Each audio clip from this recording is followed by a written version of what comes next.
सावन के महीने में सवन गांव में सावन की घटाओं और बरखा की बौछार के बीच में जो सवन गांव के इतने सम्मानित लोग एकदम पूरे तन मन धन से डटे हुए हैं, क्योंकि आपका 10-20 रुपया 30 रुपया का सहयोग भी मैंने देखा, तो जो तन मन धन के सहयोग से यहाँ पर डटे हुए हैं, सबसे पहले इस सावन की घटा के बीच में सवन की जनता को बहुत सारा आभार, बहुत सारा अभिनंदन।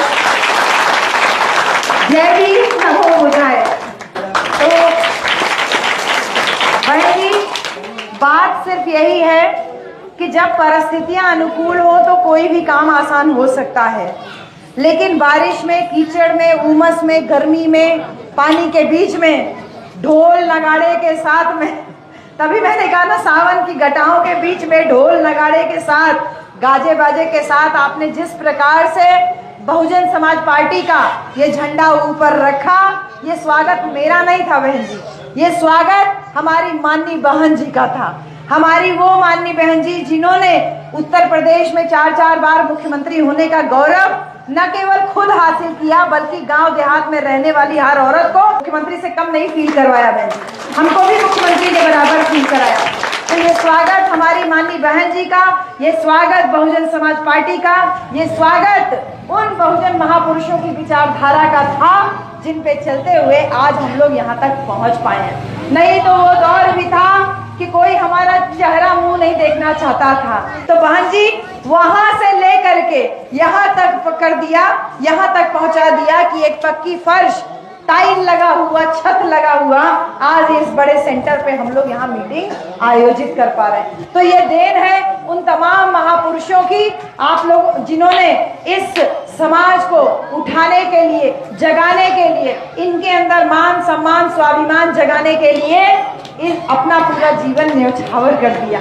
ये कहा जाता है जब जब धरती पे जुल्म बढ़ता है तब तब देवता अवतार लेते हैं, बहन जी कहा जाता है ना, जब जब जुल्म बढ़ता है तब तब देवता अवतार लेते हैं। कहते हैं कि जब जब धरती प्यासी होती है तो अंबर बरस के धरती की प्यास बुझाता है, यानी जब धरती सूखी होती है तो ऊपर से आसमान भी बरसता है। लेकिन करोड़ों करोड़ों शोषितों, वंचितों, पिछड़ों, शूद्रों, इनको कभी भी मान सम्मान नहीं मिला बहन जी। हमारी हैसियत औकात को उठाने के लिए कभी किसी अवतार ने जन्म नहीं लिया, वो अवतार में हमारा विश्वास नहीं है, लेकिन समय समय पर हमारे बीच में महापुरुषों ने जन्म जरूर लिया, हमारे ही बीच में जन्म लिया।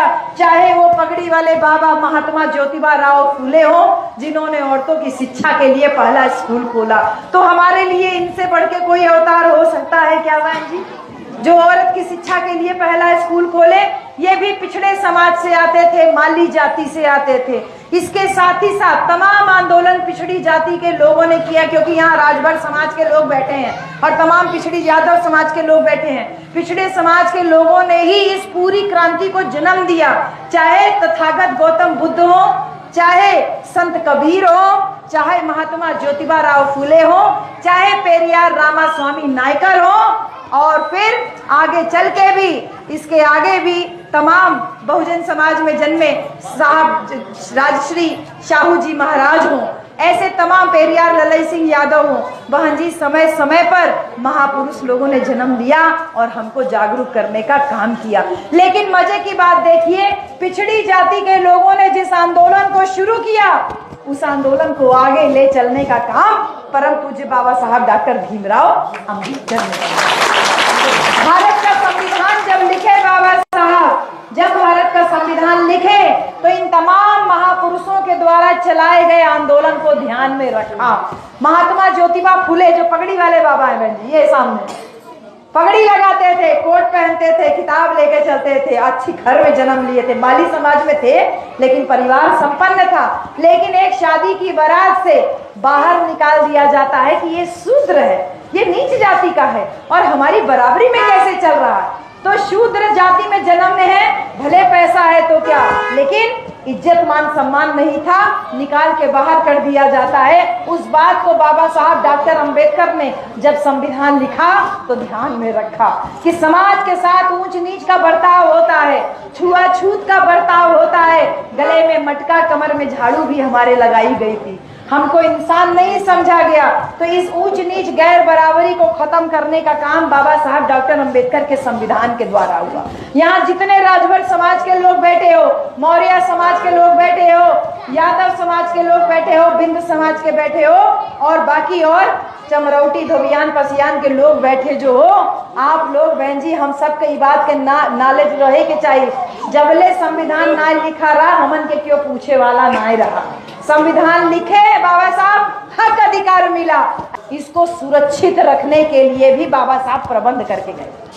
हमन खातिर प्रबंध कई के गए ने, काहे कि हमन के खाए पिए के अधिकार ना रहा, नीक से खाए के अधिकार ना रहा मिला, पढ़े के अधिकार ना रहा मिला, सब अधिकार मिला। लेकिन ये कुल अधिकार के सुरक्षित रखे खातिर बाबा साहब एक अधिकार और दे के गए, वो था वोट का अधिकार।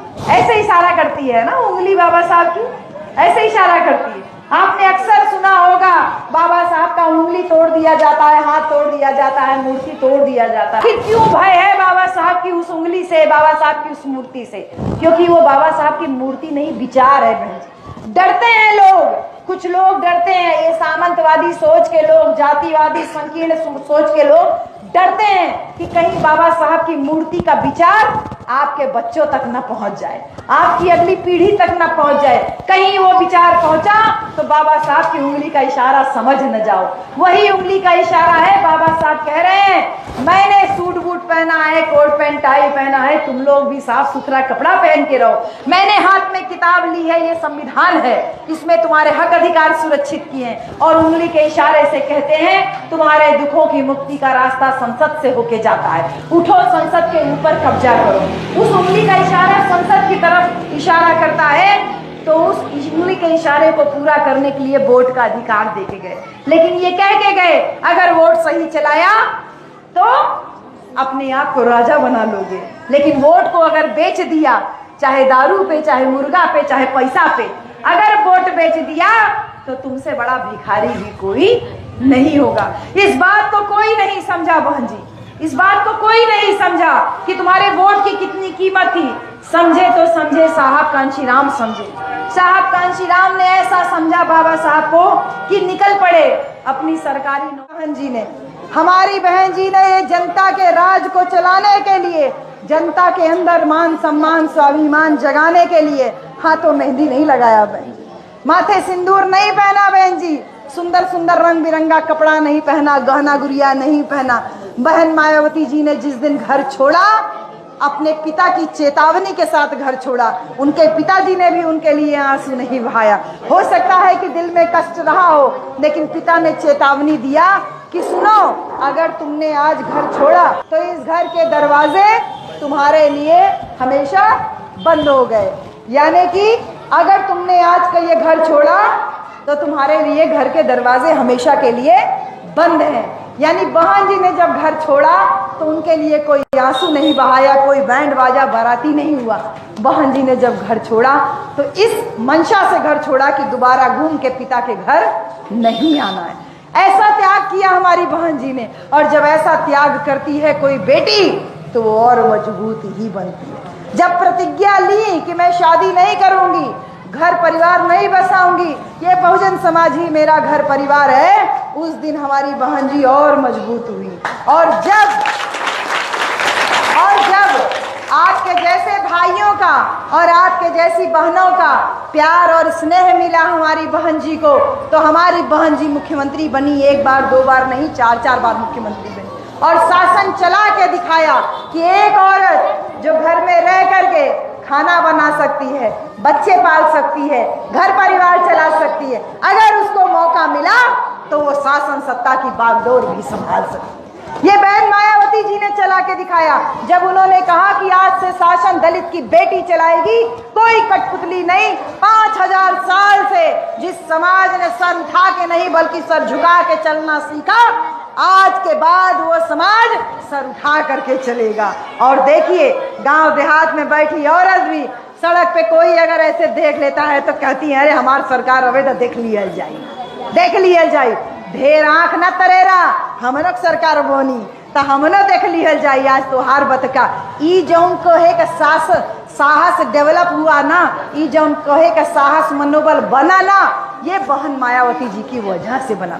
पिछड़े समाज के लोगों में साहस ऐसा आया कि मेरे राजभर भाइयों, मेरी बहन जी मुख्यमंत्री बनी, चाहती तो स्पीकर बन सकती थी, लेकिन राजभर समाज के भाई को, माननीय सुखदेव राजभर जी को ऊंची वाली कुर्सी पे बैठाया, स्पीकर बनवाया, कहा कि राजभर समाज बहुत पीछे है, ऐसे में राजभर समाज के लोगों के अंदर मान सम्मान जगाना है, राजभर समाज के लोगों के अंदर मान सम्मान जगाना है, तो राजभर समाज का स्पीकर हम बनाते हैं। बहन जी ने उनको स्पीकर बनाया। बाद में स्वामी प्रसाद मौर्य जी को नेता प्रतिपक्ष बनाया, यानी सभी जाति, सभी धर्म, सभी समाज के लोगों के लिए काम किया। बहन जी ने अपनी शासनकाल में 33 नया जिला बनाया। बच्चों, हमारी बहन जी ने 33 नया जिला बनाया।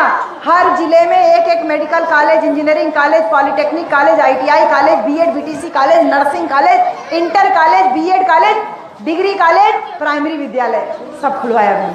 कहा पढ़ो, जितना पढ़ना चाहो पढ़ो, शिक्षा फ्री में, शिक्षा फ्री में रहेगी, वजीफा अलग से मिलेगा। हमारी बहन जी ने शिक्षा फ्री में की। और फिर जो बात मैं कह रही थी कि जब कोई कुर्सी पे बैठता है तो जनता के हित के लिए कितने फैसले करता है, ये बहुत जरूरी है बहन। हमारी बहन जी को कुर्सी मिली तो जनता के हित के लिए फैसले किए।